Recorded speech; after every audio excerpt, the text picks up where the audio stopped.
Mbola tsara olo jiaby.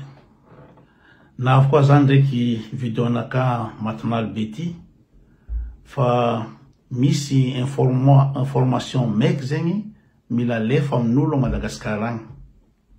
Ary I sandrany babany Rivaldo ni citoyen ni député Jack.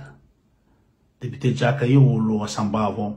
Maro feky raha ataony Asambavo. Nata olo tsy mankatia izy. Kan citoyen zegny I sandrany babany Rivaldo namezany vola 10 millions. Amizegny izy agnamboatry jeriny babany Rivaldo ande amin'ny andro rajoely agny. Kazoti iro igny efa agnaty tomobily fotony nalefany député Jack tomobily reo ande iavy loagny ka information zegny mila volagniny babany Rivaldo fa fandrika be ataon'ny andro rajoely I raha zegny. Tseko amezandro 50 millions zegny izy amizegny retiré plainte nazy amin'ny Nations Unies. Ka avany Rivaldo zegny nagnano plainte amin'ny Nations Unies makasiky fitifirana ny Rivaldo. Ka raha zegny tsy mety amin'ny rajoely ndraiky forongony. Alalo raha zegny. Eno Nations Unies zegny maro agnatiny. Ary mety maro koa mety avantage azony la famille ny Rivaldo. Mamany Rivaldo tsy nandeha fa I babany zegny io godrogodroiny sa iva io alefany amin'ny andro rajoely agny.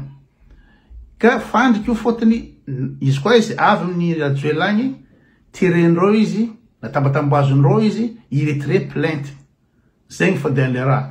Ka izy koa misy olo mahity babany Rivaldo Nino agnarany volagna izy apita aminazy message nakaty. Maro olo nandefa message taminakaty fa za fon volagna izy ampitao aminazy agny aza mandeha amin'ny rajoely agny fa fitaka be ny raha ataondreo.